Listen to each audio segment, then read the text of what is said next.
और हम लोगों ने भी इस पर गौर करना चाहिए। हमारे मुसलमानों की मस्जिदों के इमाम का हाल क्या है? गलत और बुरा मत लगने देना।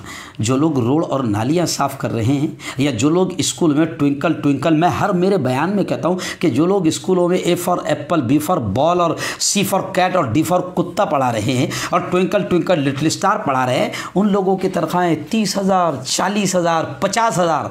और हम मुसलमान अपनी मस्जिदों के इमाम को, जिसका बहुत ऊँचा मकाम है, हम नियत बांधते हैं पीछे इस इमाम के, यानी अल्लाह के दरबार में हमारी नमाजों को पहुंचाने वाला वो नुमाइंदा है, वो इमाम है। लेकिन अफसोस के मुसलमानों ने सबसे घटिया पेमेंट, सबसे कम पेमेंट अगर किसी की है समाज में तो वो एक इमाम की है। और अगर 500 रुपये, 1000 रुपये अगर बढ़ जाए ना, तो ट्रस्टी कहते क्या ज़रूरत है बढ़ाने की, इसको 70,000 रुपये महीना नहीं पुर रहा।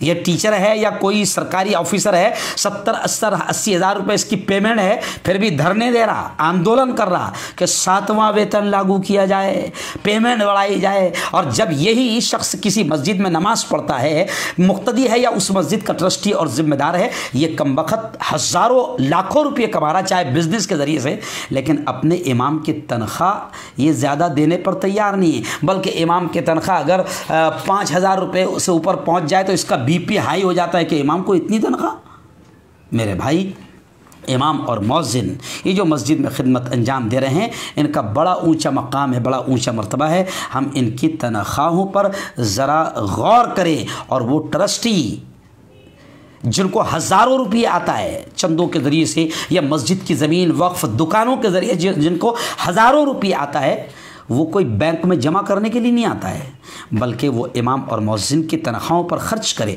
बल्कि मैं तो ये कहता हूँ कि इमाम को इतनी अच्छी तनख्वाह दो कि वो बाहर कोई और काम की तरफ ध्यान ही ना लगाए। हम लोग क्या करते, इमाम को 3,000, 5,000, बस 7,000। फिर उसके बाद में इमाम बेचारा, जाहिर बात है, जब तेरे घर में दूध 6,000 रुपये महीने का आता है, तो इमाम के घर का क्या, उसके वो क्या, वहाँ से क्या ऊपर से फरिश्ते उसके बच्चे अगर बीमार हुए तो दवाएँ ला कर देते, उसकी भी तो ज़रूरत है। फिर वो बेचारा टेलरिंग करता है या प्लॉट के कारोबार करता है या कोई और काम करता है, तो फिर तेरे पेट में दर्द होता है कि इमाम साहब तो टेलरिंग कर रहे, इमाम साहब तो कारोबार कर रहे, इमाम साहब तो बिज़नेस कर रहे।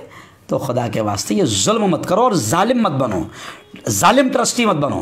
और ट्रस्टी का काम यह है खिदमत करना, हुकूमत करना काम नहीं है।